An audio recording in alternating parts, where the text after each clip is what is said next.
professional cleaning job. What's going on, boys and girls? Very serious mods to start the video. Look at these vinyl overlays from B8 Society. They go over the red there, and because my car now has yellow brakes, it's kind of weird to have yellow and red accents, so we're gonna try out some yellow overlays for the rear badges, and we have some for the side badges as well. I'm not gonna lie, that was the single easiest mod I've ever done on the SQ5. The vinyl was cut pretty perfectly. I just lined up the top corner and worked it down. I was gonna film the process, but it was just done. So we'll do the supercharged badges now. I'm not sure if I love the all yellow with the red lights. I may end up doing a yellow stripe like I did on the S4.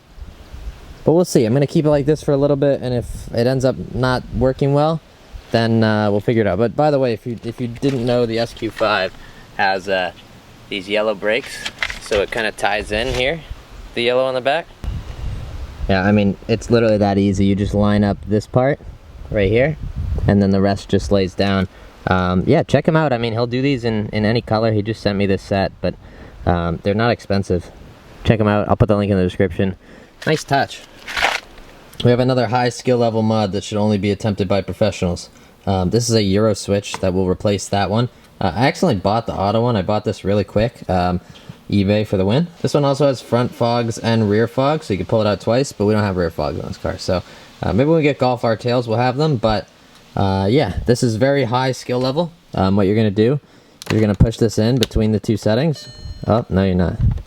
Sorry, I gotta do this lefty. That's the trick. If you do it righty, it doesn't work. You push it in very hard, it won't let you turn anymore, and you just go ahead and pull it out. I'm hoping this is the right connector. Yeah, so that's very high skill level. It does look like these are the same. Go ahead and again, this is very high skill level, so be very careful installing this. Once you install it, you have to do the installation routine, which is on off, turn left. Actually, it is good to turn it on to make sure the lights do turn on. But I'm kidding. You just push it back in. Oh, unless it doesn't want to go in, you push it back in. Oh well, that's one way to do it. Because you could run parking lights and fogs on the GTI. I don't think it has parking lights, so it might just be brake lights on and fog lights, but that way you don't have to use the xenons, and you're still able to run your fog lights, which looks cool. Now on to the real part of the video, and I'm sure what I titled the video after, because this is the only exciting thing that we've done so far, unless you like Euro switches and vinyl. This is the Forge short throw shifter. A very, very simple piece that makes a huge, huge difference. I waited like 2 years on my GTI, my old one, to do this. That was silly. This should be like the first mod that you buy for a Mark 6 or a Mark 5 or a Mark 7 or whatever, if you have a manual. It makes a huge difference, and the shifter is something you touch every day. You may not even be able to hit boost every time you drive the car, but you will for sure shift the car at least once. So I would highly recommend this. I sourced this through the homies over at Nemesis Autosport. Mops' email is always in the description because he hooks me up with wheels as well. But yeah, we got the Forge goodies and some bits in here too. Alright, so it's been a minute since I've done this. I totally forgot that the battery tie down was there and not here. And so it was loose the whole time. Yeah. Oh, this thing's light. That's a battery for racing. All the stuff that I've done recently has been really, really complicated. It's really nice to do these projects that are really simple, because it kind of brings your confidence back. Or out there, I remember this being a royal pain in the butt. Well, maybe it's not. Look at all this nice wiring that he left me. So the car was wired for methanol at some point. Clearly it's still wired for methanol. We just decided a great way to yeah, let's just leave the wiring there. Great quality, high quality install. Alright, I took half the intake out. I'm not sure if you guys, when you're doing this at home, will do the same thing, but the shift linkage is right down here. Let me get a light on. So there's the shifter linkage. We're gonna undo that clip. Undo this clip. This is supposed to be a clip. It looks like it's a bolt. Interesting. And then we'll do this guy, and this whole thing should just pop right out. Pop the new one in, and we'll have a shorter throw. I think if I remember correctly, we can just slide up on this, and it should come out. But I'll try, and I'll let you guys know.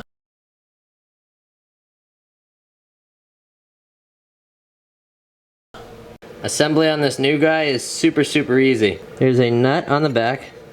You slide that into the groove, and then you take your little guy on the front and you screw it in. I'm gonna have to use a socket to get it all the way in, but essentially this is minimal reduction, this is maximum reduction. We're going for maximum reduction.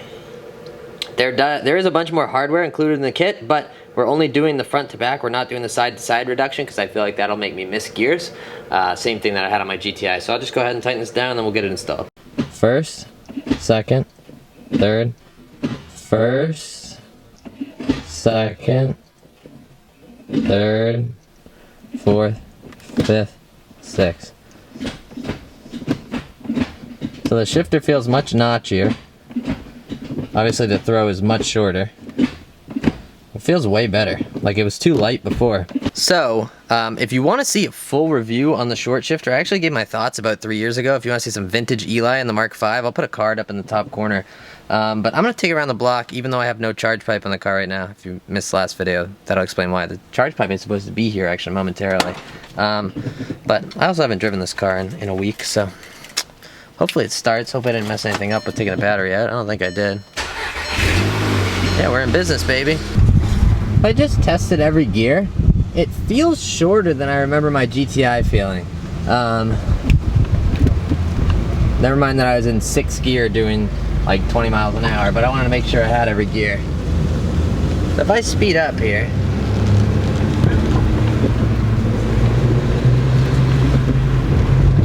it's very short. It almost feels too short. I may have gone a little too short. It's easy enough to adjust. I might even be able to get down there if I really try without pulling the battery out.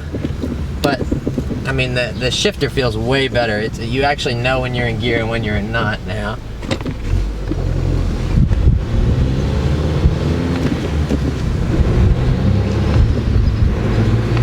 You can really hear the turbo spooling because there's no charge pipe. But yeah, I mean, like I said, I have my full thoughts in a video. I probably should bring this back down to about a 30% reduction, but like, it's really not that bad. It feels nice and nice and notchy. So again, huge thanks to Nemesis Autosport for hooking me up with the short shifter.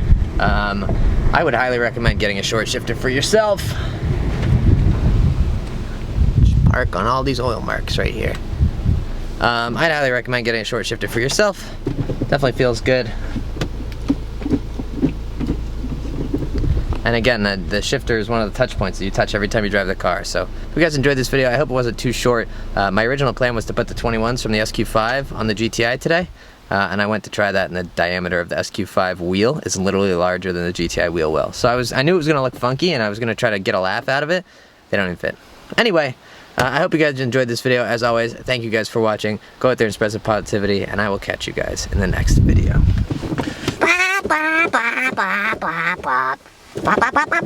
Bye.